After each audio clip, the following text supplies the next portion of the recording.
the Clippers survived the last shot from Luka Donsic in Dallas to win the game. Dallas. Feigning ignorance before tip-off to hide a team's strategic cards can be as much a function of the job for NBA coaches as drawing up plays during timeout. When he says he can't remember his starting lineup or the status of a player's health, Clippers coach Tyronn Lue, who is typically an open book, can be no exception. Yet Saturday evening, when asked how he would defend Luka Doncic 2 days after the Clippers allowed Dallas superstar a career-high 51 points, Lue did not dodge or weave. "Same thing we did last game," Lue said. "Yeah.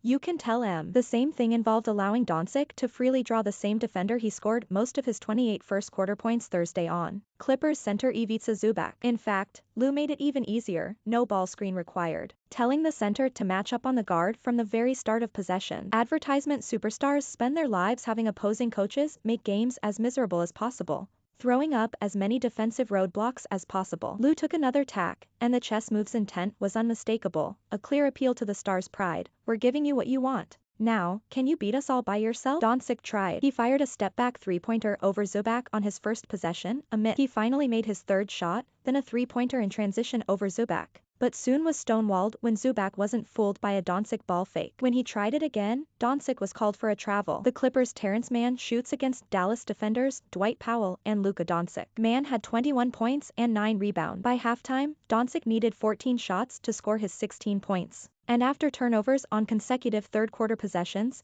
with the Clippers still clinging to their lead, a worried murmur ripped through American Airlines Center. But with 3 seconds to play, and Dallas trailing by 2 points, there were only raucous cheers and standing fans as they waited on another miracle from Doncic. On a night where points did not come easily early, Doncic had scored 19 consecutive points to claw the Mavericks back from down 10 points. 2 days after Lue said he had probably stuck too long with allowing Zubac to guard Doncic, the Clippers kept the 7-footer, who had worked so well in the first half on the star guard, to diminishing return. Doncic caught his final pass nearly 45 feet from the basket and was given an almost inexcusable opening to shoot. When Clippers guard Reggie Jackson turned his back on the guard, he rushed to recover, as did forward Marcus Morris Sr., and Doncic's three-pointer missed as the Clippers' 3-game losing streak ended in a 99-97 victory. Doncic finished with 45 points, including 23 in the fourth quarter, but had only 8 assists and took 33 shots as the Clippers' counterintuitive one-man plan worked. "Barely. I don't care if he had 90, Lue said. I thought our team did a hell of a job." Lue kept smiling behind his mask looking at a box score. "Doncic took it personal to have a center on him," Lue said. "No one else really had a rhythm going," Lue said. "I think the game plan worked tonight." The Clippers were led by Jackson's 24 points, while Terance Mann scored a season-high 20. The Mavericks Luka Doncic passes as he's defended by the Clippers' Ivica Zubac,